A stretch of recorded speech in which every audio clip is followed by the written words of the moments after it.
Alors, récemment, c'était mon anniversaire. Bon, récemment, mais bon, c'est relatif, hein, puisque, comme le dit la célèbre maxime, tout est relatif. Hein. Bien que si tout est relatif dans l'existence, ce n'est possible que parce que le tout est absolu. Qu'il est l'être, qu'il est la vérité, validant de la sorte toutes les vérités relatives qui existent en son sein.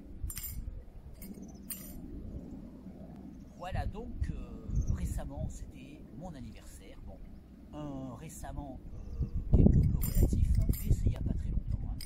Et voilà, ben oui, parce que c'était le Sivan. Et il se trouve que je suis né le Sivan en l'an 13 maisons, de sorte que ce Sivan de l'année dit lapin était nécessairement mon anniversaire.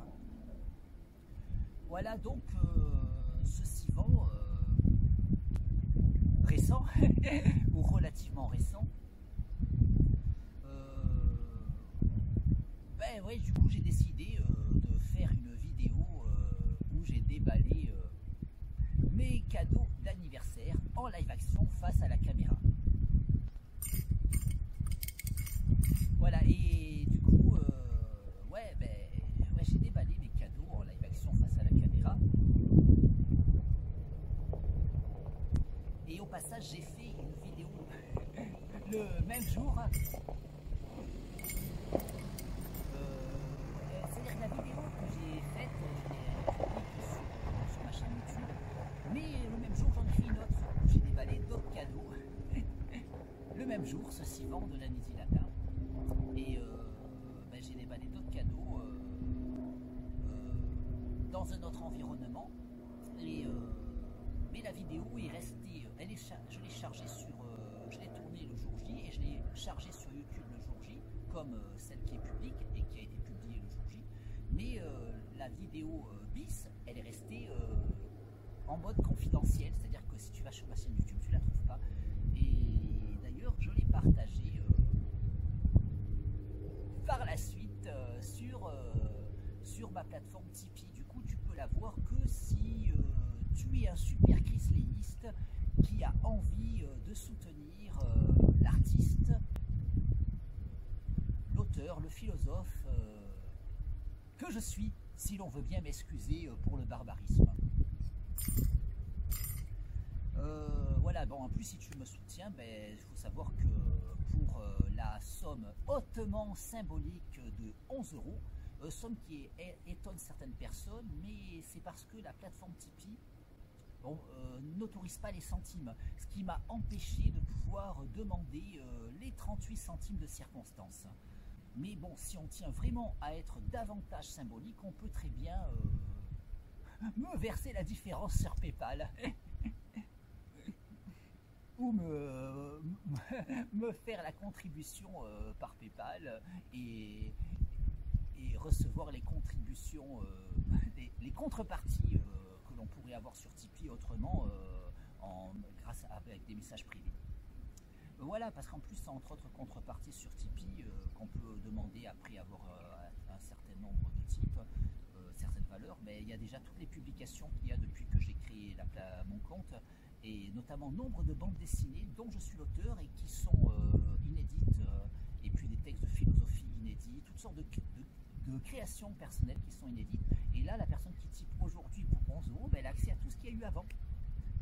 Ouais, du coup, c'est... Bon, après, personne n'est obligé. Certains ont crié au charlatanisme quand j'ai partagé cette information pour se soutenir sur Tipeee.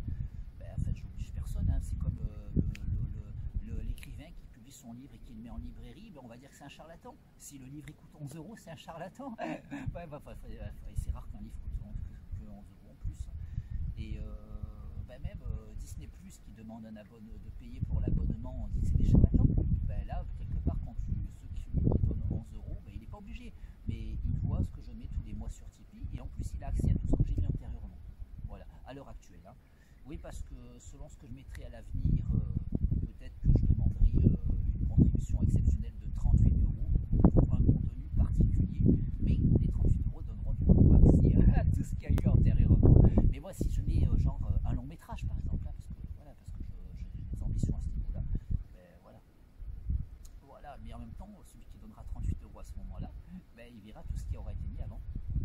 Voilà, à l'heure actuelle, celui qui donne 11 € accède aux publications nouvelles, à toutes les futures publications du mois en cours et à toutes les antérieures. Voilà, voilà, voilà. Voilà, ben, du coup, cryo-charlatanisme, voilà, ben, quelque part, voilà, t'es pas obligé, mais bon, quand tu t'abonnes à Disney+, ou à Netflix, cette somme-là, ben, voilà, tu vois tout ce qu'il y a présentement et tout ce qui est mis en termes de abonnement, mis à part des choses ont pu être enlevées, oui, ça, sur Netflix, c'est arrivé. Ouais, sur Disney+, je pense que ça, à mon avis, je pense, si on veut bien m'excuser pour le barbarisme, à mon avis, sur Disney+, ils ont dû enlever des choses aussi, hein, au fur et à mesure. Je n'ai pas trop vérifié, mais ça me semble probable. Oui, parce qu'il y a des contenus qui leur appartiennent pas, qu'ils ont pu acheter provisoirement peut-être pour les... Voilà, et par contre, ce qui leur appartient, ça devrait rester à mon avis. J'ose espérer. Hein. Ouais, je suis pas abonné à Netflix, mais je suis abonné à Disney+, parce que sur Disney+, il y a Marvel et Star Wars, et c'est les deux univers fictionnels dont je suis le plus fan. Donc franchement, c'est pas que je veux encenser Walt Disney, mais ça m'arrange que du coup Walt Disney possède les deux franchises que j'aime le plus. Au moins ça m'évite de payer un autre abonnement, et du coup je suis content que les productions Marvel qui étaient sur Netflix vont venir sur Disney+. Ben, j'ai rien contre Netflix, mais ça m'évite de payer un autre abonnement, c'est pas facile. Alors donc pour mon anniversaire il y a quelques temps, donc pour le Sivan, donc pour ce Sivan de l'Anésie Lapin, bah, du coup j'ai déballé mes cadeaux en live action face à la caméra. La vidéo a été tournée le jour J et postée le jour J sur YouTube, et parallèlement j'en ai fait une seconde dans un autre environnement, tournée le jour J, chargée sur YouTube le jour J, mais restée confidentielle et partagée par la suite sur Tipeee. Et du coup ceux qui peuvent, ceux qui aiment ce que je fais et qui ont envie et qui peuvent me soutenir, ben, ils peuvent accéder à ce contenu exclusif. C'est pas pour soutirer de l'argent, mais en même temps voilà, c'est aussi, déjà ça m'aide à me développer en tant que créateur, mais en même temps, et puis ça ferait un super cadeau d'anniversaire de me soutenir. Mais c'est si on peut et si on a envie, on n'est pas obligé d'avoir envie, on peut très bien regarder mon contenu en accès libre, et ça me fait super plaisir aussi. Et c'est aussi un super cadeau d'anniversaire de regarder ma vidéo d'anniversaire et de la liker, et de la commenter. Et en plus, c'est pas comme si j'étais pas le gars qui oubliait l'anniversaire de ses amis et même de ses fans. Hein. Ouais, il y a eu quelques exceptions, hein, mais c'est vrai que certains de mes fans m'ont communiqué leur date d'anniversaire, et j'ai tâché de ne pas oublier chaque année à réitérer des chansons d'anniversaire à leur intention. Voilà, et du coup, et je fais pour mes amis, tout ça. Du coup, je suis un spécialiste des vidéos d'anniversaire pour les anniversaires des autres. Donc, c'est de revenir et de faire de temps en temps des vidéos pour mon anniversaire, quand bien même je ne suis pas. Il ne s'agissait pas en réalité de ma date d'anniversaire dans le calendrier grégorien, et en fait, il s'agissait de ma date d'anniversaire dans le calendrier aztèque. Et oui, puisque dans le calendrier aztèque, je suis né le Sivan en l'an 13 maison, qui tombait pile le jour de ma naissance dans le calendrier grégorien, c'est logique. Sauf que le calendrier aztèque ayant moins de jours, enfin le calendrier liturgique aztèque ayant moins de jours que notre calendrier grégorien, dès mon premier anniversaire aztèque, ben, il a eu lieu avant mon second anniversaire, il a eu lieu avant mon premier anniversaire grégorien. Et chaque année, mon anniversaire aztèque n'a eu de cesse de se décaler par rapport à mon anniversaire grégorien. Voilà, et du coup, en plus, quand j'ai fait la vidéo, il me semble que j'ai même réalisé, je crois que c'est pendant la nuit que j'ai eu un déclic. Je me suis dit, mais c'est pas mon anniversaire. Alors je suis allé voir le calendrier aztèque, et je me suis dit, mais oui, on est le Sivan. Et alors j'ai fait la vidéo. Alors je sais plus si c'est le jour même ou si c'est le lendemain que j'ai compris, que j'ai réalisé, mais en tout cas il y a eu vraiment un déclic. Heureusement, j'aurais pu rater mon anniversaire. Alors franchement, un anniversaire c'est sacré, il ne faut pas le rater. Et en plus, voilà, c'est selon le calendrier liturgique aztèque, c'est d'autant plus sacré. Voilà, donc j'ai fait une première vidéo et une vidéo bis le jour J. Puis quelques temps après, j'ai fait une vidéo pour les cadeaux bonus. Et en fait, il y a aussi une vidéo bis pour les cadeaux bonus, une vidéo bis qu'on pourra retrouver aussi sur Tipeee. Et Et là maintenant, je fais une troisième vidéo. Donc, Chris Léo, mon anniversaire, épilogue. Et au passage, j'ai déjà tourné en réalité la vidéo bis. Ouais, j'ai déjà tourné la vidéo bis. En fait, la vidéo bis est même toujours tournée avant la première. Mais chaque fois dans un autre environnement où je déballe d'autres cadeaux. Hein. Voilà, et du coup, en tout cas, j'aime bien faire la troisième vidéo. Ouais, la troisième vidéo, puisqu'on pourra aussi retrouver sur Tipeee. À l'heure où celle-là, elle n'y est pas. Hein. Et elles seront chargées. Le but, c'est de charger les deux le jour J de charger le plus vite possible les deux sur YouTube le même jour. Et en fait, et celle-là sera publique et l'autre sera confidentielle et partagée sur Tipeee. Voilà, en tout cas, voilà, du coup, j'ai fait donc une première vidéo. Chris Léo, mon anniversaire. Chris Léo, mon anniversaire, cadeau bonus. Et là maintenant, Chris Léo, mon anniversaire, épilogue. Voilà, et j'aime bien faire un troisième volet parce que j'aime bien les triptyques, tout comme les trilogies. Alors, il y a beaucoup de gens qui ne comprennent pas que je fasse une nuance entre triptyque et trilogie. Et puis, il y en a d'autres aussi qui considèrent que la nuance est toute simple, c'est que le triptyque, c'est forcément une œuvre graphique et que la trilogie, c'est forcément une œuvre narrative. À mon sens, en tant que philosophe, on peut raisonner sur tout. Hein.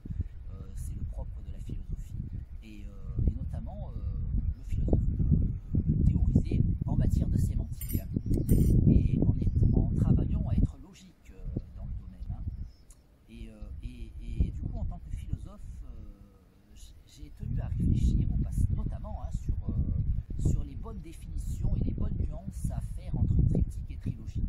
Et justement, il se trouve que ce que je tiens à souligner, c'est que au moment de la création de ces deux mots, les arts, arts, pas les lézards. Hein. Là, je sais pas s'il y a des lézards, mais il y a des chances. En tout cas, on peut voir passer des papillons, il me semble. Moi, je les vois. J'espère que la caméra les prend. Elle arrive à les saisir. Bon, en tout cas, oui, les différentes formes d'art dans les catégories existantes au niveau triptyque et trilogie sont nées. Et je ne dis pas que l'art est mieux aujourd'hui qu'autrefois, mais ce qu'il y a, c'est que les formes d'art se sont multipliées parce qu'il y a eu des hybridations entre les formes d'art. Déjà, par exemple, la bande dessinée, c'est une hybridation entre la littérature et les arts graphiques. Et d'ailleurs, oui, la bande dessinée, c'est une hybridation entre la littérature et les arts graphiques. Le dessin dans la bande dessinée ne sert pas exclusivement l'esthétique graphique, il sert surtout le propos, il sert à dire quelque chose. Et en l'occurrence, on a tendance à considérer que c'est forcément raconter une histoire, mais c'est pas obligé. Dans la littérature, il peut y avoir le récit, qui peut être notamment roman ou nouvelle, selon la longueur de l'œuvre narrative. Mais dans la littérature, il y a aussi les essais. Les essais qui font partie aussi du genre littéraire, mais qui sont juste du théorique. Le but n'est pas de raconter des histoires. Et il y a aussi la poésie dans la littérature. Alors la bande dessinée est une synthèse entre littérature et art graphique, mais on a tendance à faire surtout du récit. Enfin, à la base, on faisait surtout. Hein. À mon avis, c'est en train de changer, mais ça va changer. Mais je crois que c'est déjà. Je me tiens moins au courant de ce qui se passe en bande dessinée, mais pour ma part, j'étais lycéen, que je théorisais déjà là-dessus, et que je considérais qu'en bande dessinée, on n'était pas obligé de faire que du récit, et qu'on pouvait donc faire de l'essai en bande dessinée, tout comme de la poésie. De la poésie, il y a des bandes dessinées qui sont narratives et qui ont une ambiance poétique, et beaucoup de gens font la confusion quand je dis qu'on peut faire de la poésie. Je parle de poèmes au sens strict du terme, c'est-à-dire que quand tu prends dans le littéraire, le récit qui peut être notamment nouvelle ou roman, et le poème, c'est pas du récit à la base, enfin du moins fondamentalement, c'est avant tout décrire une émotion, une situation, Et du coup, si tu fais une BD poème, elle ne racontera pas une histoire. Et moi, dès le lycée, sans vouloir être présomptueux, hein, c'est un fait, dès le lycée, j'ai fait des BD poèmes, et quand je les montrais à mes camarades de classe, ils comprenaient rien. Ils me disaient, mais c'est quoi ces BD de merde? On m'a eu dit ça. J'ai fait des BD poèmes, donc tu vois une succession de cases, mais qui ne racontent pas une histoire, qui est là pour développer une émotion. Et l'idée, c'est parce que j'avais déjà développé ces théories, même si elles sont plus clairement... je suis plus clair dans la vision que j'ai de ces théories, et je les exprime à mon avis mieux. Et même si je peux avoir quelques difficultés face à la caméra, même si j'ai quand même fait bien des progrès depuis la première fois où j'ai eu une caméra face à moi, on pourra regarder hein. La vidéo où j'ai été interviewé par Web TV Nice, qui est la première que j'ai mise sur ma chaîne YouTube, et c'est ça qui m'a poussé. Quoi qu'en réalité j'ai eu une caméra face à moi avant, quand j'ai participé à des courts-métrages, j'ai notamment fait de la figuration pour Xavier Jean quand il débutait, et d'autres qui débutaient mais qui sont allés plus loin qu'au début. Et j'ai quand même fait beaucoup de figurations comme ça, ou même des petits rôles. Ouais, j'avais aimé ça, mais c'était même pas une ambition à la base. On m'a demandé juste pour dépanner. Mais finalement, ça m'a plu. Malheureusement, tous les films n'arrivent plus à les retrouver. Peut-être qu'un jour on fera la surprise, je serai plus célèbre, je passerai sur la télévision, et on me fait la surprise. Et regarde Chris Lee, on a retrouvé ses archives. Ouais, parce que ça serait trop surprise, parce que même moi, je les ai même s'il y a quelques-uns que j'ai sur des cassettes VHS et que je vais tâcher dès que possible de numériser tout ça. Ouais, parce que j'ai toujours mes magnétoscopes super VHS et des magnétoscopes super VHS de qualité professionnelle avec la molette de défilement pour faire des montages. D'ailleurs, j'avais dépanné certains amis qui ambitionnaient de faire de carrière dans le cinéma, et parce que je pouvais faire des montages assez pro avec mes magnétoscopes que j'ai toujours. J'ai 3 magnétoscopes super VHS. Et voilà. Bah alors le truc, c'est que je sais pas s'il fonctionne encore, mais avec 3, je devrais pouvoir en faire un si jamais avec les pièces de l'un ou de l'autre, ce serait assez important.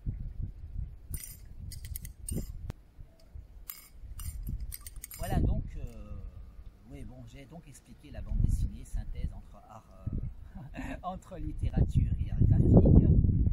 Et voilà, j'ai donc expliqué que voilà, c'est pas forcément du récit en bande dessinée, on peut théoriquement faire de la poésie, de la même manière que n'importe quel poème.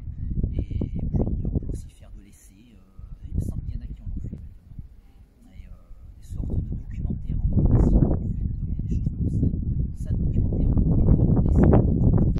En tout cas, je le ferai certainement un jour. Voilà, j'ai fait des BD poèmes. La première que j'ai faite, c'est en 1992.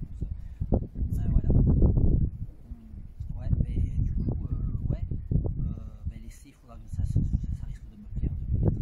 Voilà, bon, toujours est-il que. Et en plus, ouais, aussi, art hybride, pour parler des arts qui se sont hybridifiés, mais même c'est encore plus que ça, parce que disons que déjà la bande dessinée n'est pas forcément faite, n'est pas forcément du dessin, parce que certains auteurs de bande dessinée travaillent à la peinture. Du coup, au lieu de dire littérature graphique, on pourrait dire plus justement littérature picturale.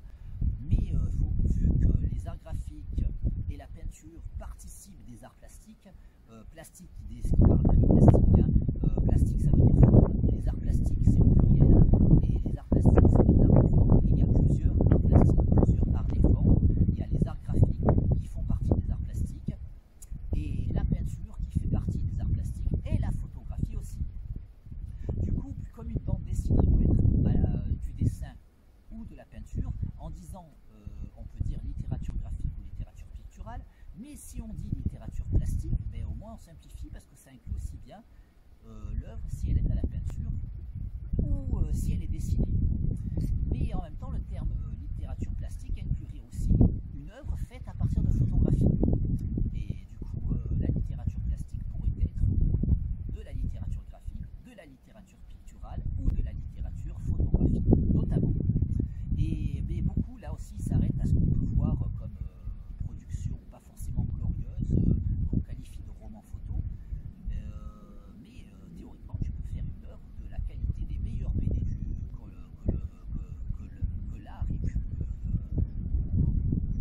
engendrer, avec le principe de la littérature photographique, harmonieuse synthèse entre le travail de la photographie et le littéraire. Et d'ailleurs, j'ai mon ami David Malheur Et au passage, je vais faire un petit co à eux, à mon ami David. Voilà, donc mon ami David Malheur qui voulait faire une bande dessinée en auteur complet, mais ne sachant pas dessiner, mais maîtrisant bien la photographie, maîtrisant bien aussi le travail de la photographie avec les logiciels appropriés, ben, il a fait une bonne bande dessinée, mais sauf que c'est pas dessiné, mais c'est vraiment l'équivalent, c'est vraiment conçu comme une bande dessinée. Je vais tâcher de mettre des liens en description, ça serait bien. Et donc il a fait ça. Et quand tu vois comme une bande dessinée, sauf que c'est des photos et elles sont bien travaillées avec des vraies bulles de bande dessinée, tout ce qu'il faut. Tu as vraiment l'ambiance bande dessinée, mais c'est des photos avec un casting qui la réunit, tout ça. Franchement, et aussi pour ce passage, c'est quelque chose que j'avais envie de faire. Parce que moi, j'ai mon univers Alter Comics avec l'un des protagonistes qui est l'artiste plasticien Grodidaire. Bon, en fait, il s'appelle pas Grodidaire, c'est son nom d'artiste. Hein. Et Grodidaire qui est un personnage particulier, c'est-à-dire que c'est un artiste plasticien qui signe ses toiles Grodidaire, mais il a des activités parallèles, il a certaines ambitions, il vise un monde plus idéal, et ce qui va l'amener à vivre une vie de héros, ben, comme d'autres personnages de bande dessinée, hein, on a bien Spirou qui décide de jouer les héros, Tintin en étant reporter qui décide de jouer les héros, ben voilà, il y a beaucoup de héros de bande dessinée qui ont notre activité et qui décident de jouer les héros. Ben, Grodidaire, c'est un artiste plasticien et il va en arriver à jouer les héros. Mais parce que les choses qui peuvent aller mal dans le monde, ça le gêne. Et sauf que Grodidaire est un psychopathe, c'est-à-dire que quand les choses le gênent, ben, il emploie les grands moyens. Il peut sauver la veuve et l'orphelin, mais il va tuer leur bourreau. Voilà, Grodidaire, c'est ça. Voilà, mais ça peut aller encore plus loin et on peut lire des BD inédites et assez intéressantes mettant en scène Grodidaire sur Tipeee. Ah voilà, et justement, le fait de faire de la littérature graphique comme a fait de la littérature photographique avec les personnages d'Alter Comics, comme en l'occurrence Grodidaire, comme tel l'a fait David Malheur avec son œuvre, Nomi, ça s'appelle Nomi, son album s'appelle Nomi. Il y a un tome 1 qui est sorti, je ne sais pas si le tome 2 est déjà sorti, il me semble qu'ils vont en faire un. Et en tout cas, voilà, bon, en tout cas, tel qu'il a fait lui en littérature photographique, ben, j'ai envie de faire la même chose, mais déjà depuis longtemps, hein, avec les personnages d'Alter Comics, et en l'occurrence Grodidaire, parce que j'ai volontairement mis ma gueule pour la tête de Grodidaire. Oui, et ce qui m'a poussé à mettre ma gueule pour la tête de Grodidaire, ben, c'est parce que quand j'étais gosse et que j'ai créé Grodidaire quand j'étais tout petit, 5-6 ans j'avais quand j'ai créé Grodidaire, ben, c'est l'année scolaire où à la rentrée scolaire j'étais en CP, ouais c'est ça, c'est l'année, mais ouais, j'avais d'abord 5 ans et après j'ai eu 6 ans pendant l'année scolaire, mais sauf que je sais, à mon avis j'ai dû le créer avant d'avoir 6 ans. En gros, c'est à ce moment-là. Voilà, c'est cette année scolaire. Et ce qui se passait, c'est que j'ai créé cet univers avec Grodidaire. Et ce qu'il y a, c'est que dans la cour de l'école, à la base, c'était pas vraiment de la BD que je voulais faire. Je ne m'étais pas trop posé la question. Mais quoique l'idée de la BD, antérieurement, elle existait déjà, mais avec d'autres personnages. Mais en tout cas, à la base, oui, d'emblée, j'ai créé Grodidaire. Et dans la cour de l'école, avec mes amis, je les invitais à jouer à Grodidaire avec moi. Et moi, évidemment, je jouais le rôle de Grodidaire.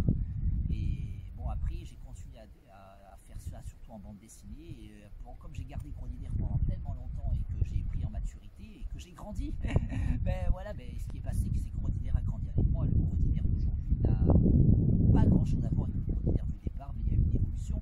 En même temps, comme j'ai pas forcément grand-chose à voir avec moi de l'époque, hein, parce que comme je le dis, je ne suis pas, puisque pour être, il faudrait que je me situe dans une totale stabilité, de façon à ce que l'on puisse définir ce que je suis. Or, il en ressort qu'à chaque instant, je n'ai de cesse de changer, de sorte que l'on ne saurait me définir. Donc, je ne suis pas. Voilà, et donc Grodidaire n'est pas non plus, même s'il est parti d'un point de départ, tout comme moi, je suis parti d'un point de départ pour arriver à cette arrivée, à nos arrivées respectives. Et bon, toujours est-il qu'à ce point de départ, il était question que, oui, mais quand on me demandait qu'est-ce que je voulais faire comme métier, je disais, je veux faire acteur, je veux faire du cinéma pour jouer Grodidaire. Mais je ne réalisais pas dans mon esprit qui allait faire les films, comment on allait faire les films, puis ça a évolué avec de la bande dessinée. Voilà. Mais c'est pas exclu du coup de la littérature photographique. Oui, mais ça m'a poussé, même si Grodidaire n'a pas grand chose à voir, quand ça s'est développé tel que c'est devenu maintenant, à ce que je mette ma tête à Grodidaire. Voilà. Et puis dès que j'ai envisagé de la littérature photographique, ben, du coup ça s'est un petit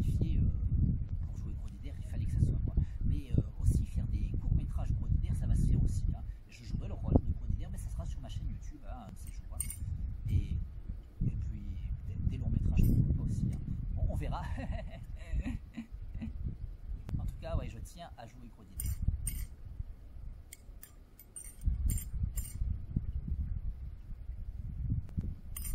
Voilà, et tout ça pour expliquer ma nuance entre triptyque et trilogie, et j'y suis pas encore arrivé.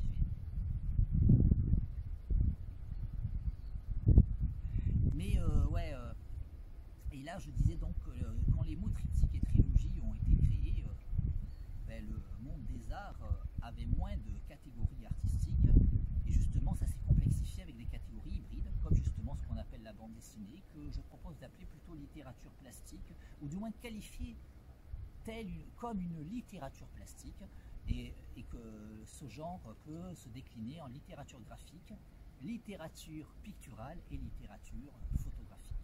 Mais en fait, oui, quelque part, je qualifierais même aussi le cinéma comme une littérature plastique, parce que la cinématographie, tout comme la photographie, participe des arts plastiques. Après, ce qu'il y a, c'est ce qu'on en fait. Voilà, ce qu'on en fait, ça devient un genre hybride, parce que on ne se contente pas juste de faire l'œuvre, de filmer et de faire genre un travail purement plastique quand on filme. Il y a de l'écriture, il y a du littéraire. Et en plus, il y a les acteurs. Pour moi, le travail d'acteur, c'est pas simplement du littéraire. Il y a un potentiel qui est le travail de l'acteur. La comédie a un potentiel en soi, quand bien même elle se sent obligée de se développer avec le littéraire. Et du coup, dans le cinéma, il y a le travail plastique avec le principe de la cinématographie, le travail littéraire avec l'écriture, que l'écriture soit verbale ou même qu'elle soit aussi dans toutes les directives pour orienter l'œuvre, même le montage devient un travail d'écriture, et même la direction du travail des acteurs, et même le travail que les acteurs font eux-mêmes participe de l'écriture. Du coup, le cinéma participerait d'une littérature plastique encore plus complexe que... Ça ne veut pas dire qu'elle est meilleure, mais plus complexe dans son hybridation que la bande dessinée en tant que littérature graphique et de ses déclinaisons littérature picturale voire littérature photographique.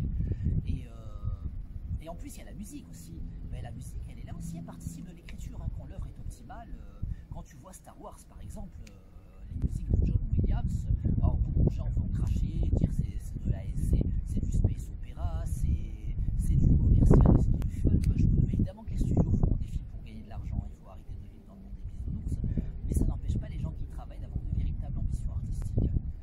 Et John Williams, c'est un génie. Bon, c'est un génie sur d'autres œuvres, il a fait des travaux magistraux sur d'autres œuvres, mais je trouve que sur Star Wars ça frappe. Hein. C'est des musiques qui accompagnent particulièrement certains personnages. Oui, bon, à la rigueur, en tout cas, Dark Vador qui arrive avec la marche impériale, avec le thème de la marche impériale. Mais maintenant, il faut savoir que Chris Leo, mais quand Chris Leo arrive, il arrive avec les percussions de Steve Perry.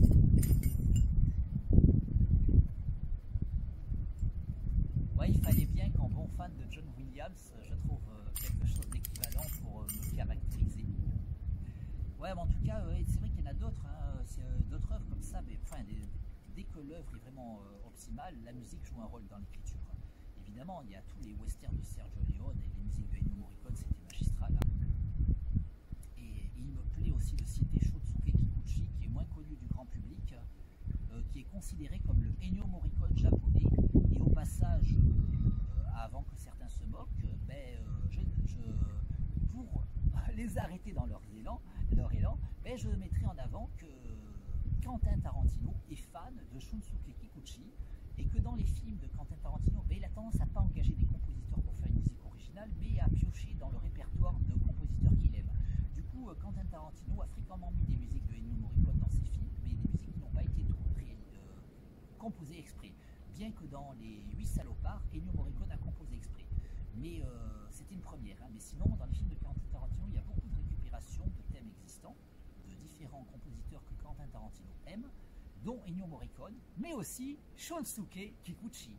Alors Shunsuke Kikuchi, qui est considéré comme Ennio Morricone japonais, c'est celui qui fait les musiques de Goldorak, ainsi que de Albator dans la version Albator 84. Je ne te parle pas des génériques français, hein, déjà les musiques d'ambiance, ça, même dans la version française, elles n'ont pas été changées. Dans Albator 78, elles auraient été changées, mais c'était pas lui le compositeur. Et voilà, en tout cas, il fait des musiques d'ambiance dans Albator 84, dont le titre original est Uchu. Non, ça c'est le titre. Uchu Kaizoku Captain Harlock, c'est Albator 78. Albator 84, c'est Mugen Kido Susutsu Kyu Kyu Kyu. Et les musiques sont composées, les musiques d'ambiance de l'œuvre sont composées par Shunsuke Kikuchi, et tu les as dans la VO comme dans la VF. Ils ont pas changé les musiques, contrairement à Albator 78 où les musiques ont été changées. Même si j'aime beaucoup les musiques de Chardin, hein. Donc Chardin pour Albator 78, j'aime beaucoup. Là, à l'heure actuelle, sur la plateforme France TV, on peut voir gratuitement Albator 78, mais ils ont enlevé le générique de Chardin. Ils ont mis les musiques d'ambiance de Chardin pendant toutes les années, sinon ça aurait été trop compliqué de remettre les musiques d'origine, mais ils ont remis, mais je les aime les musiques de Chardin. Mais dans le générique, ils ont remis le générique original japonais. Je découvre qu'il est super, je l'adore, mais il n'est pas de Shunsuke Kikuchi cette fois-ci. J'ai oublié le nom du compositeur, mais j'aime beaucoup. Et j'ai les DVD d'Albator 78, mais là dans le foutoir dans mon appartement, j'arrive pas à me remettre la main dessus. Et comme justement, je préférais pas filmer dans le foutoir de mon appartement, parce que c'est de pire en pire, hein, pour ceux qui ont déjà vu par le passé. Du coup j'ai eu envie de le revoir, puisque sur la plateforme France TV, tu peux voir gratuitement Albator 78, et je vous conseille parce que c'est une œuvre très intéressante. C'est beaucoup plus intéressant que ce que soutiendrait les franchement, tu vois un monde futuriste où les hommes ne travaillent plus, les hommes sans générique ne travaillent plus. J'espère qu'il ne va pas y avoir des gens qui certains féministes moi j'aime la bonne femme. Voilà, je c'est parce que j'ai une définition particulière de l'humanité, mais il ne faut pas que je m'étende déjà beaucoup. Voilà, en tout cas dans Albator 78, on découvre les terriens. Voilà, les terriens ne travaillent plus parce que les machines font le travail. Ils doivent vivre une sorte de, comment on appelle ça, de revenu universel, hein. C'est pas dit, mais ça doit être ça. À la base, j'étais pour le revenu universel, mais ça fait un peu réfléchir, même si je suis toujours pour. Mais en tout cas, on peut voir que les terriens doivent vivre dans le revenu universel, même si c'est pas dit, et en tout cas pas dans la VF. Mais en tout cas, ils travaillent plus. Il faut bien qu'ils vivent de quelque chose, hein. Et les robots travaillent à leur place. Il y en a pour quelques travails, il y en a quelques-uns qui travaillent comme les militaires.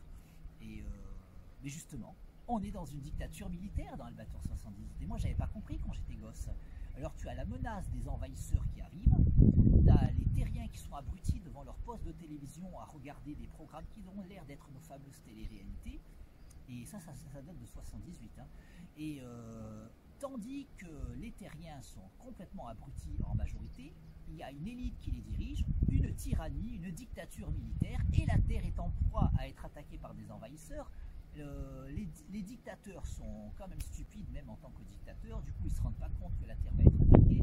Le reste est complètement abruti, et Albator c'est Brummel qui va sauver les terriens malgré eux. Donc Albator 78 c'est super. Et en plus t'as l'armée qui n'arrête pas de vouloir lui mettre la main dessus et l'exécuter. Ouais, non, c'est vraiment super Albator 78.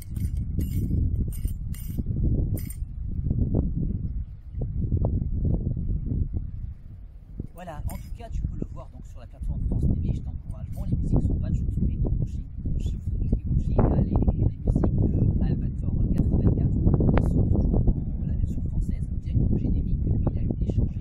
Je l'aime bien le générique et j'adore le générique japonais.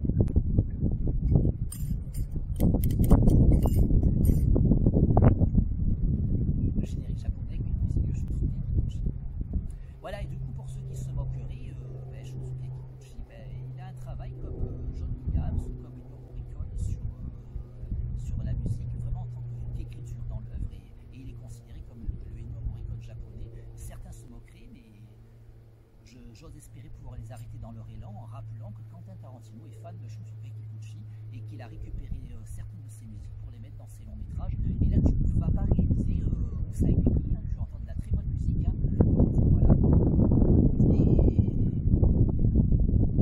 Voilà. Et donc il a aussi fait donc, les musiques de Alcool Moral que j'ai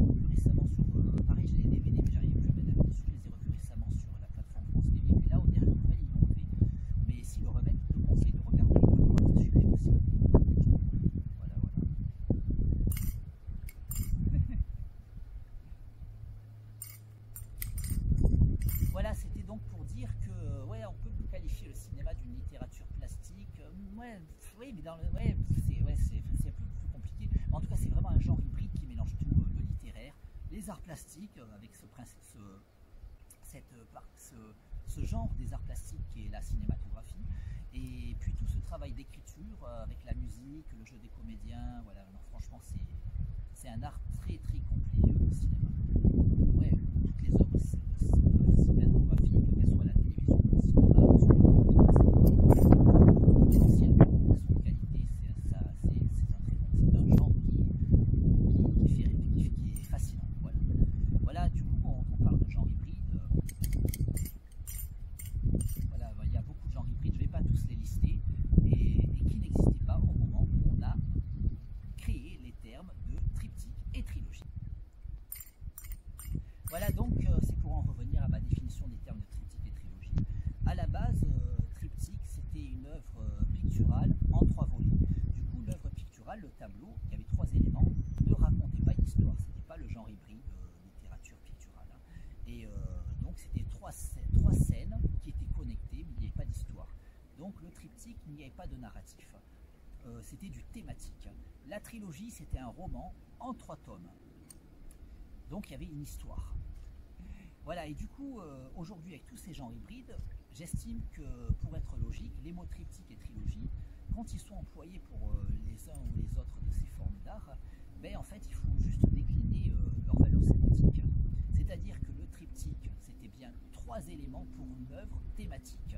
Du coup, je dirais que si tu fais un long métrage cinéma, 3 longs métrages cinéma, s'il n'y a pas une histoire qui court entre les 3 longs métrages, mais qui a un thème unique, par exemple comme les 3 films sur Paris réalisés par Cédric Klapisch, ce n'est pas une trilogie parce que ce n'est pas une histoire qui court sur les 3 éléments, c'est un lien thématique. Paris, un regard sur Paris en 3 films, c'est donc un triptyque, tout comme les peintres de l'époque qui faisaient 3 tableaux connectés.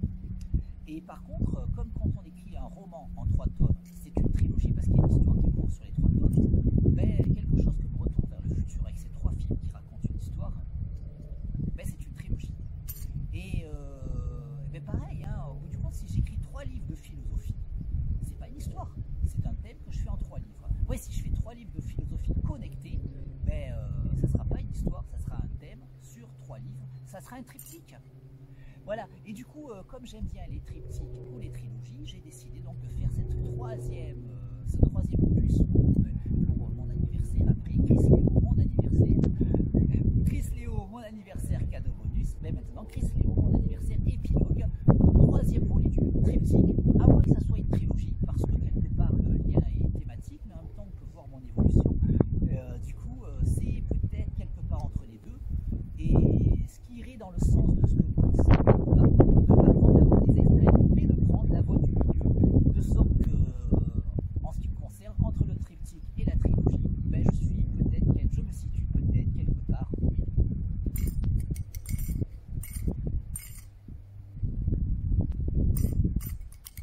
Alors donc, pour conclure, comme il se doit, ce triptyque ou cette trilogie, je vais donc déballer mon dernier cadeau d'anniversaire.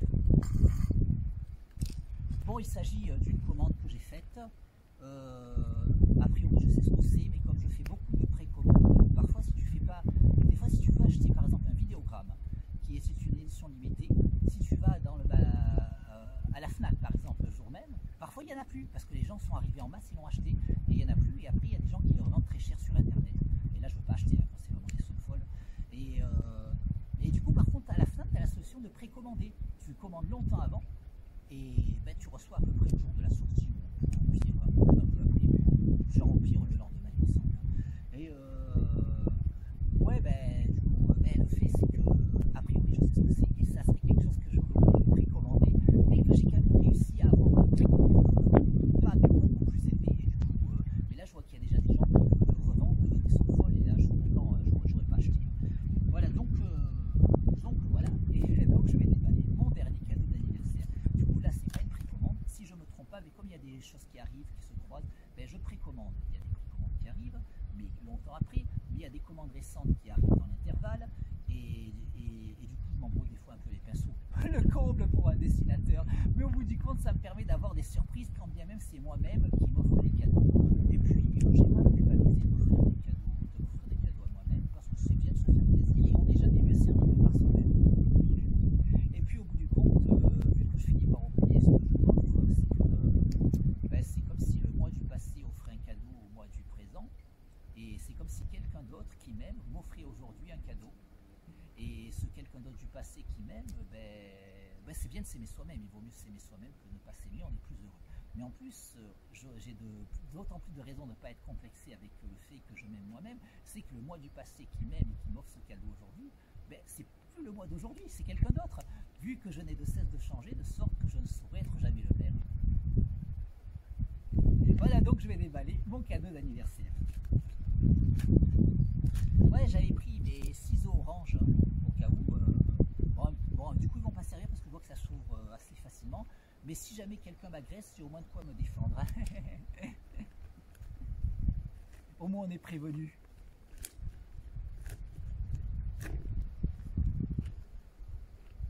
Et ben voilà, c'est tout à fait ce qui me semblait que c'était. Et ben, je suis super content. Je suis vraiment super content.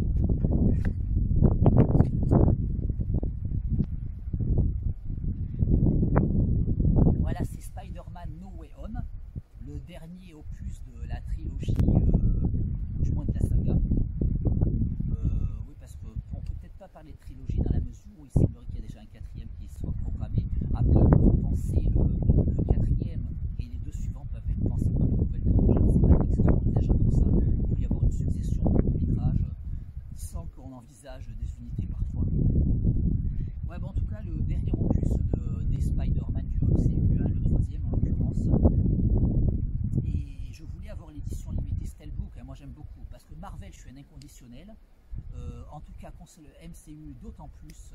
J'avoue qu'il y a eu quelques-uns qui m'ont motivé, mais c'est quand c'était pas le MCU, même s'il y en a quelques-uns hors MCU, j'ai vraiment adoré. Et voilà. Et j'ai pas été tenté de voir le dernier 4 Fantastique tourné par la toute Century Fox. Un jour je vais le voir, mais quelque part je dois me forcer, j'ai toujours voulu. Et c'est pas le MCU, mais j'arrive pas à le sentir. Et bon, il va falloir que je vois avant que le MCU fasse leur version, que Marvel Studios fasse la leur. Voilà. Bon, en tout cas, voilà, moi Marvel, j'ai tendance à être un inconditionnel. Généralement, je vais les voir au cinéma. Généralement, je commande les éditions Vidéogramme, édition limitée Steelbook. Mais quand c'est le MCU, je suis davantage un inconditionnel. Et là, j'avais oublié de le précommander. Je l'avais mis en favori à la FNAC. Pour pas oublier, mais je l'ai quand même oublié. Mais du coup, il est toujours en favori. Du coup, la FNAC me le propose. Il faut savoir que la FNAC est aussi une plateforme d'agrégation, où des vendeurs extérieurs peuvent se mettre sur eBay ou Rakuten. Et du coup, quand tu mets en favori que c'est plus disponible, des fois on te propose vendu par d'autres personnes. Et là, des fois, tu peux voir tout d'un coup un vidéogramme qui coûtait 35 €. Bon, certains diront que c'est cher, 35 €, mais c'est l'édition limitée. Steelbook, une belle édition, tout ça. Et c'est du 4K. Hein. Et du 4K Ultra HD. Alors, donc, il pouvait coûter 35 €. Et puis tout d'un coup, quand il est plus disponible, mais comme il est dans tes favoris et qu'il y a d'autres personnes qui le vendent sur la plateforme, du coup, on te le suggère vendu par d'autres et des fois tout d'un coup tu le vois à 650 €. Mais non, mais là c'est fou. Même si j'étais riche, j'achèterais pas à 650 €. Je préfère renoncer. Surtout qu'en réalité, il est très possible qu'ils finissent même une édition Steelbook. Des fois ils en ressortent longtemps après avec un autre packaging. Ils peuvent. Il ne faut pas dépenser des sommes comme ça. Bon, ceci dit, j'avais oublié de le précommander, mais du coup je l'ai retrouvé sur Rakuten à un vendeur qui le vendait. Et qui le vendait plus cher, à peu près, je crois que ça doit être à peu près 15 € plus cher. Certains diraient que je suis fou, mais voilà, pour un objet de collection, pour moi ça va. Mais voilà, et après il y a des limites, hein, parce que je suis pas fou, à l'air de rien, je suis pas fou. Et même si j'étais riche, jamais j'achèterais un vidéogramme de 650 €, faut pas être fou. Et je suis pas fou. Il y en a qui me croient pas, mais je suis pas fou. Voilà. Bon, toujours est-il que voilà, du coup je voulais acheter l'édition spéciale FNAC. Et là, non, c'est. Je crois pas que c'est l'édition spéciale FNAC. Hein. Je crois que justement j'ai trouvé une édition limitée, Steelbook, mais pas spéciale FNAC. C'est l'édition limitée d'Amazon. Du coup, en tout cas c'est ce qui me semble. Mais du coup ça change un peu, hein, c'est pas mal. Hein. parce que j'ai tendance à souvent prendre les éditions limitées de la FNAC, et d'avoir l'édition limitée d'Amazon, pourquoi pas, hein. Ouais, voilà. Tiens, c'est fou, je vois les petites lignes.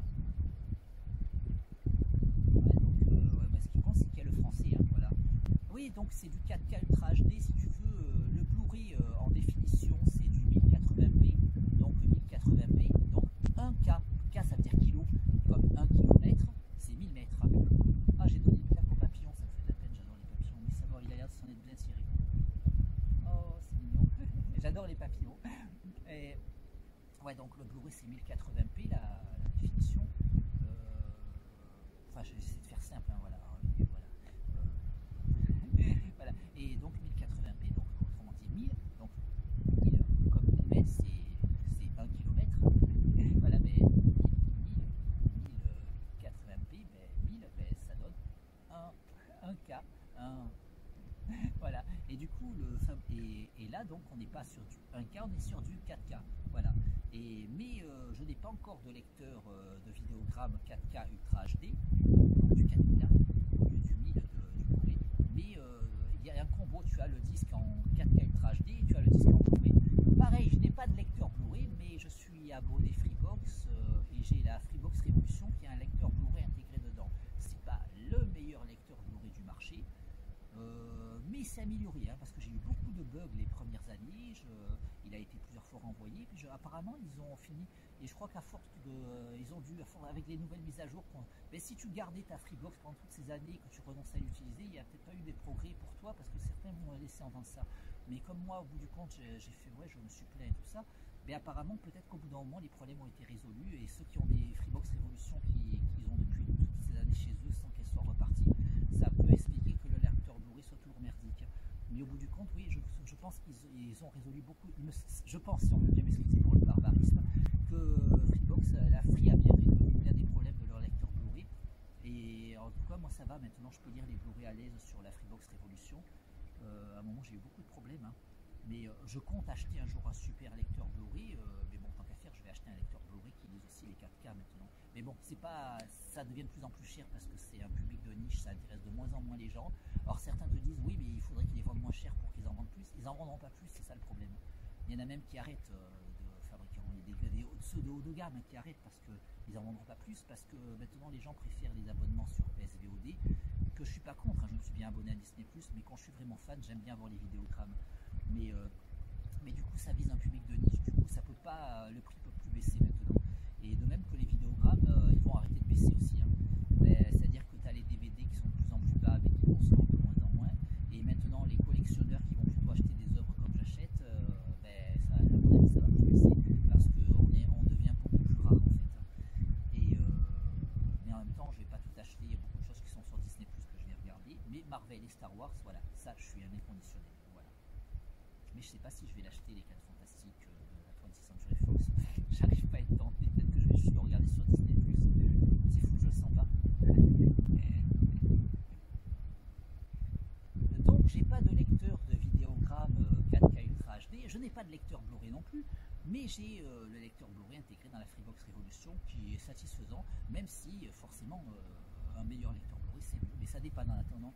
Et j'aimerais que le Free fasse une nouvelle version avec le 4K, mais sans doute que maintenant il n'y aura plus rien comme ça en fait. Ça, ouais, ça va rester, on va vers la dématérialisation apparemment, c'est dommage. Voilà, bon, toujours est-il que, bon, du coup, grâce à mon lecteur de la Freebox, je peux voir au moins le Blu-ray, puisqu'il y a le combo vidéogramme 4K Ultra HD et Blu-ray. Du coup, je peux voir le Blu-ray, et quand je saurai un meilleur équipement, je pourrai le revoir en 4K. Et de toute manière, je compte le revoir comme la plupart des œuvres Marvel et Star Wars. Et d'ailleurs, j'ai déjà vu 6 fois ce coffre Boba Fett, hein. J'ai vu déjà 6 fois Good Night à l'heure actuelle, hein. Voilà, donc à l'intégrale à chaque fois, hein. Et voilà, je l'ai vu plusieurs fois. Et bon, du coup, voilà, grâce au lecteur Blu-ray de la Freebox, je peux déjà le voir au moins une première fois là. Et justement, je vais le voir pour la première fois parce que j'ai pas pu aller le voir en salle, et du coup, je suis super content. Et là, je veux aller voir prochainement Doctor Strange in the Multiverse of Madness au cinéma. Et très probablement qu'on peut le voir même si on n'est pas à jour, si on n'a rien vu du MCU, mais je suis sûr que c'est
elle va pas se mettre à dos, parce qu'elle est beaucoup plus en retard que moi.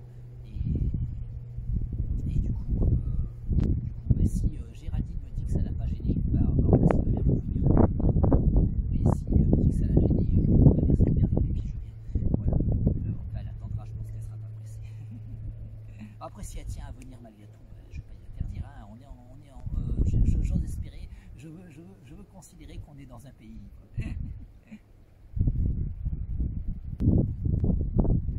Voilà, donc je suis super content de mon cadeau d'anniversaire. Je vais m'empresser. Hein. Là, quand je vais rentrer chez moi, quand je vais descendre de ma petite montagne, je fais ce petit court-métrage, ce petit témoignage, ce petit documentaire. Voilà, bah, quand je vais descendre de ma montagne, où je suis monté là à pied, hein, j'ai fait des trajets à pied, ben, donc, je suis super content de mon cadeau d'anniversaire, donc je vais m'empresser de le visionner en faisant le repas de midi que j'aurais bien mérité. Voilà, voilà. Moi, je crois que je vais descendre plus bas. Là, je suis en haut des balcons de Carros. C'est-à-dire que tu as un sommet au-dessus du village de Carros. Carros, tu as la ville. Puis tu as une route qui mène à la structure plus ancienne dont la ville est une extension. Et il y a une bonne distance. Hein, et ça amène au village. La plupart des gens ils vont pas de la ville au village à pied. Bon, moi, je vais à pied. Hein. Et au-dessus du village, tu as ce sommet qui est chez aux randonneurs, qu'on appelle les balcons de Carros. Et si tu montes plus haut par les montagnes, tu peux rejoindre un autre parcours de randonnée qui s'appelle le Parcours Saint-Jean, qui est au-dessus de notre village. Mais je connais personne qui le fasse. Bon, je ne dis pas que personne le fait, mais je connais personne. Parce que normalement, les gens ils prennent leur voiture, ils vont à Saint-Jean et ils montent sur le Baou et ils trouvent que c'est dur. Pareil, les gens ils viennent ici en voiture, montent là et ils trouvent que c'est dur. Moi, déjà, je viens à pied de la ville. Et puis quand je suis arrivé au village, je continue à pied, j'arrive là. Et déjà les gens trouvent que c'est impensable, la plupart en tout cas. Mais après je monte souvent plus haut et je rejoins le Baou de Saint-Janet et puis je reviens à pied. Voilà. Par les montagnes, je rejoins le Baou de Saint-Janet. Et en tout cas c'est une expérience très intéressante. Il faut partir à 5h du matin et tu rentres à 21h. Et voilà, bah, d'ailleurs j'ai fait le réveillon du Nouvel An avec ma mère comme ça, mais on était moins en forme, on est parti le 31. On a dormi dans une petite hutte en pierre séculaire et on a fait la réunion là-bas. Et puis on est rentré le premier, voilà, à pied. Et alors normalement on fait tout dans la même journée, mais bon c'est pas mal. Et puis pour le nouvel an, et puis moi j'ai médité pour que le déroulement de mon existence et aussi de notre environnement à tous évolue pour le meilleur. Et du coup méditer dans cette petite hutte de druide, ouais, c'est plutôt approprié pour le nouvel an, pour que ça passe, pour que cette nouvelle année prenne un meilleur tournant. Voilà, bon en tout cas je suis super content de mon cadeau. Ah oui, oui, je vais descendre et je vais aller normalement à l'entrée de la ville, donc je ne vais même pas retourner dans la ville, c'est-à-dire je vais à l'entrée de la ville de Carros, donc là il y a encore une bonne distance, et il y a le supermarché Intermarché qui appartient à Gatière, c'est notre village plus haut. Et je vais y aller à pied en partant là, parce que ma mère elle m'a demandé d'y acheter quelque chose, du coup je vais y aller. Mais comme il y a une promotion sur les viennoiseries, je vais aller m'acheter des viennoiseries. Peut-être que je vais juste faire un repas viennoiserie aujourd'hui et j'ose espérer qu'on m'accordera le fait que je peux les mériter avec tous ces kilomètres que je vais avoir dans les pieds. Mais bon, j'en fais un peu moins depuis quelques temps parce que j'ai fait beaucoup d'efforts depuis 5 mois qui m'ont beaucoup fatigué. Mais je suis en train de récupérer, hein, c'est pour ça que là j'ai pu faire ça. Mais je ne me sentirais pas de monter plus haut et d'aller jusqu'au Baou de Saint-Janet comme j'ai pu le faire. Mais déjà c'est pas mal. C'est pas mal, voilà. Et par contre, je me suis rendu compte que je supporte de moins en moins le transport en commun. Ça doit être le contre-coup des efforts que j'ai fait. Et du coup, je ne me sens pas d'aller à Nice parce qu'il faut y aller en transport en commun. Alors, Nice, ouais, c'est connu, c'est une bonne distance de où j'habite. Mais moi, j'ai tendance à y aller à pied. Mais là, je me sens trop fatigué pour y aller à pied. Et je suis malade quand je prends le bus. Alors, c'est problématique. Je vais attendre de récupérer assez bien. Et à mon avis, je vais y aller à pied. Et je vais aller retrouver mes amis libraires, notamment à Alpha BD. Donc, je fais un petit co-AE Alpha BD. Et aussi BD Fugue. Je fais un petit co-AE à BD Fugue. Et puis aussi Guillaume des Fictionnautes. Donc un petit co-AE à Guillaume. Et voilà, ben, je compte aller tous les revoir. Et à mon avis, je vais tâcher de récupérer davantage et y aller à pied parce que là, je suis malade chaque fois que je prends le bus. Et voilà, et puis comme ça, je m'achète mon BD et je rentre à pied. Ceci dit, il faut peut-être y aller plusieurs fois parce que si tu en achètes dans les 3 endroits et que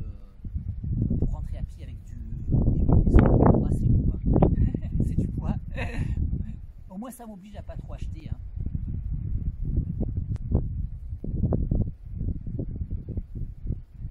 Ouais, et à propos des efforts que j'ai faits, ben, on apprend des révélations si on voit notamment ce que j'ai pu mettre sur Tipeee. Et on va en apprendre beaucoup plus, il va y avoir beaucoup de révélations. Et après, on n'est pas obligé, si on n'est pas obligé, si on n'est pas intéressé, mais si on a envie, bon, on sera récompensé parce qu'on peut se demander de quoi je parle. Oui, c'est en rapport aussi, j'ai fait beaucoup, mais je fais un travail sur moi-même pour dépasser mes limites. Ah là, je suis allé au bout, hein. On aurait pu m'appeler Icar. Hein.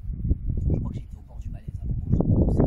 C'est-à-dire que j'estime que je peux aller plus loin, mais je n'ai pas, à mon avis, j'ai un travail sur moi-même à faire avant d'estimer que je serais prêt à aller plus loin. Là, j'ai poussé trop loin par rapport à ce que je pouvais faire à ce moment-là.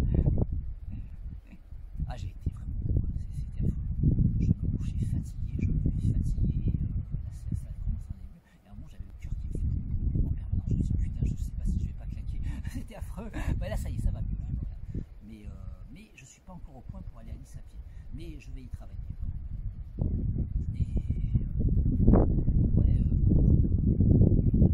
Ouais, bon, on peut en apprendre plus sur Tipeee si on veut, on n'est pas obligé de venir au jour.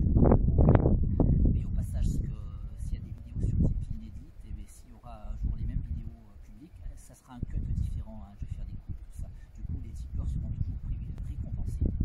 C'est mieux, hein, tant qu'à faire, c'est mieux de récompenser ceux qui. Quelque part, sinon tu les lèses. Hein, si tu mets quelque chose sur Tipeee, c'est public à l'identique, au moins ça sera différent. Voilà.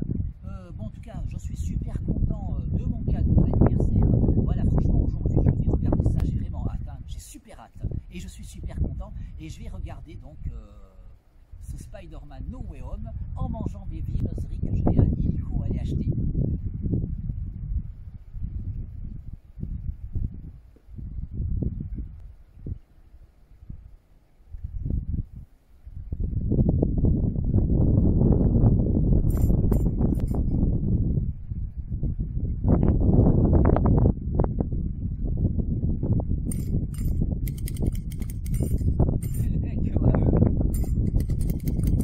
À bientôt.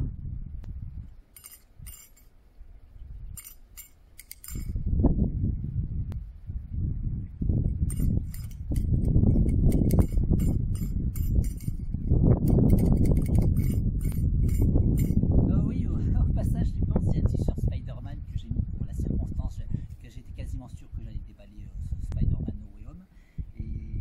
Et là, c'est un t-shirt qui m'a été offert en achetant des comics, des albums comics, parce qu'il y a les éditions fascicules, on peut dire comics, et les éditions en album, et j'achète un peu les deux. J'achète plutôt les comics fascicules à Alpha BD, plutôt les albums à BD Full, en plus des fois je peux faire des exceptions, voilà. Mais bon, j'essaie un peu de départager pour faire travailler tous mes amis.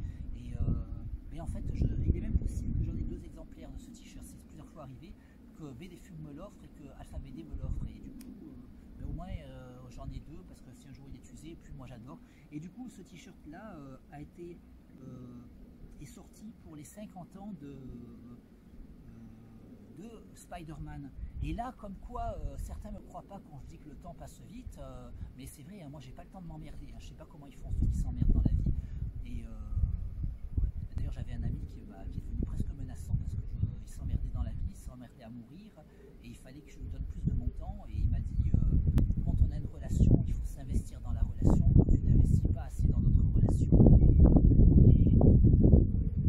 je venais d'avoir de graves problèmes de santé, j'étais passé sur l'hôpital et il avait d'autres soucis, il me reprochait que je l'emmerdais, qu'il s'emmerdait à mourir et que je l'aidais pas à passer le temps. Et du coup, je l'ai envoyé chier.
On se voit pas, je vois pas.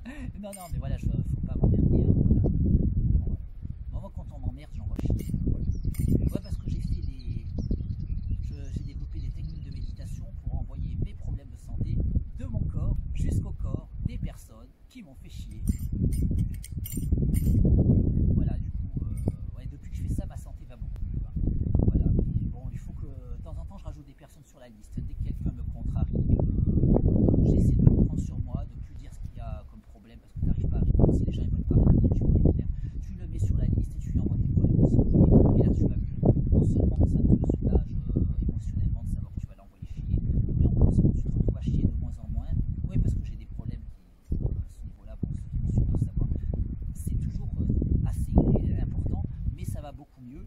Et en général, ma santé a tendance à aller mieux, même s'il y a eu quelques rechutes à cause des efforts que j'ai fait récemment. Mais je ne suis pas tombé au pire de ce que j'ai pu être par le passé. Et depuis que je médite et que j'allonge régulièrement la liste des personnes à laquelle je dis des problèmes de santé, je me connecte tout. Il y a le tout, j'envoie tous les problèmes de santé de mon corps jusqu'au corps des personnes qui m'ont fait chier, des personnes que j'envoie donc chier. Voilà. Et